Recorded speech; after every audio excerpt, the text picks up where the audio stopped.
How's it going? My name is Castro. I'm here representing an organization called Ideas. And today we're going to be going around the U.S. Green Chamber grand opening to meet a number of different professionals in the field and find out a little bit more about them and why sustainability is important to us. Here to my left, we have the famous Penelope Canaan. And I'd like to give you a little introduction, tell us a little bit about yourself and who you're here representing. My name is Penelope Canaan. I'm a professor of environmental sociology at the University of Central Florida. I met Chris in an environmental sociology class a few years ago, and we enjoyed time together exploring what sustainability means. And it's my pleasure to now see that Chris and his peers are at the very basis of, and I should say, extending what we were trying to learn a few years ago. It's wonderful. So, Penelope, tell me a little bit about what you think the U.S. Green Chamber can do to benefit companies in this movement. I think the biggest thing is that companies need to know they're not alone. They need to know that each other exists so that they can lean on each other, call each other up, and get some support. And I guess also to know how important they really are to all of us and keep each other going with the momentum. That is very important. You definitely need to see the interdependence of everybody working together for this movement, because after all, the earth is really what we're facing, not each other, not each other's businesses, but this cause and this purpose. Finally, tell me a little bit more about why you think sustainability is starting to pick up, and maybe a little bit of the importance of why we need to begin to take this on full-fledged. As we all know, or as we're all finding out, we're sort of exceeding some of the basic capacity of the earth in the lifestyle that we've chosen. And our big goal is to be able to find out how to do it much better, so that people like my daughter, who's 24 years old, same as Chris, will be able to enjoy a future as nice as my life has been. Awesome. Well, thank you very much. That was Penelope Canaan, very elegant and wonderful lady, and we'll catch some more people around here. Next question. Okay. Anything that you think you might be able to talk about? Really, the importance. One of the questions is, why do you feel sustainability is starting to pick up, and what is the importance of it as we move on to the green business century? Could that be something that you'd look into? Maybe. How you doing? I know. I might have to have another beer before. All right. Fair enough. All right. We'll move on. We'll come back to Frank. Yeah. All right. So we're here with Clayton Ferrara, and Clayton, give us a little introduction about yourself and maybe who you're here representing. Sure, absolutely. I'm here with an organization called Ideas, and they're a student outreach group that is out of a multitude of different campuses, and they handle all different kinds of advocacy things dealing with sustainability and things that the Green Chamber of Commerce are interested in. Awesome. Now, one of the major things we're trying to focus on is sustainability and why it's starting to pick up speed, and why the importance of it in order to incorporate it into our business practices. Give us a little bit about your take on that. Well, I think that it's incredibly important to include sustainability in any practice that you're doing, especially in business. In businesses, especially things that deal with construction, for instance, or deal with food, things that deal with energy.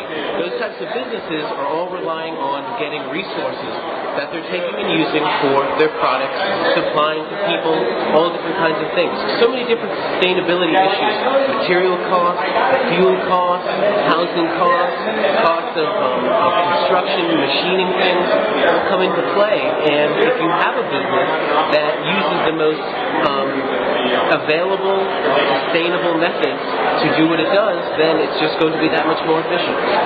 Awesome. Thank you so much, Clayton. Thank you. Rolling. All right, so we're here with Mike Dottino, and Mike, give us a little introduction about yourself, who you're representing today, and yeah, just let us know.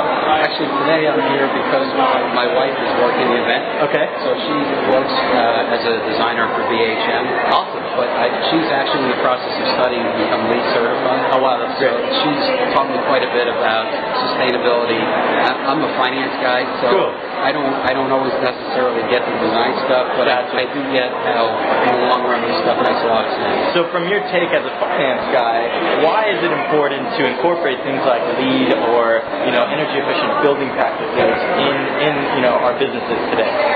Probably, and now I'm going to sound like a real finance geek, I think it comes down to trying to manage risk. And when you see what happens with things like changes in oil prices, changes in utility prices, who knows what will happen to the price of water. I think anything you can do to minimize consumption of that stuff, aside from all of the sound environmental reasons to do it, I think long term it just makes financial sense. Excellent. Thank you so much, Mike. All right, it's a pleasure. All right, thank you. All right. Got a good one.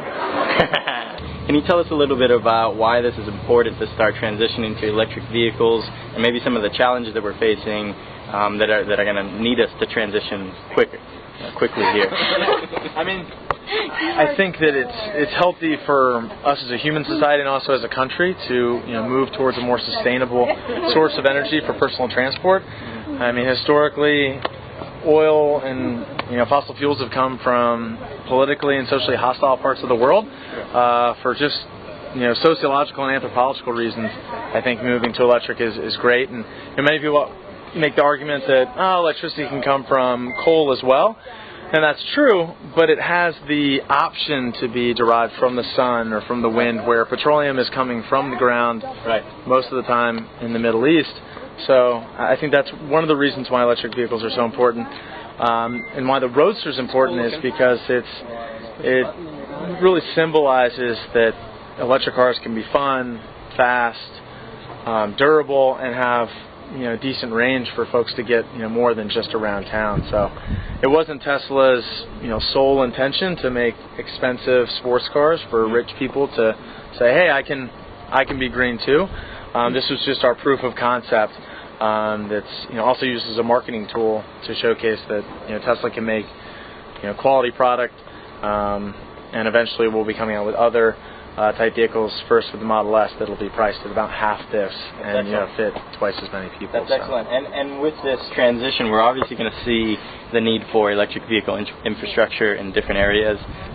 With that being a huge player in this, how do you see that kind of working out, where we're going to need a huge base load to charge a lot of these vehicles, and that base load, instead of it coming from the ground now and oil, is going to have to come from some source of electricity? Like you said, you mentioned coal, but it could come from solar and things like that. How do you think that's going to potentially play out, and is it going to be a fast transition, or could it potentially be a trickle in the next 20 to 40 years? I mean, no change comes overnight, and a lot of environmentalists point their finger like, oh, this is just one car, and that's exactly right. This isn't a silver bullet that's going to stop global climate change, but we hope that it is a catalyst to invoke other companies to start really putting their money where their mouth is. And hey, if you really do want to be a green company, you should probably do more than just recycle your Coke cans. And the technology is here, it's present, and so I think that it just encourages folks to think about our situation a bit differently and hopefully kind of employ some better, more sustainable practices. Thank you so much. Cool. There you have it.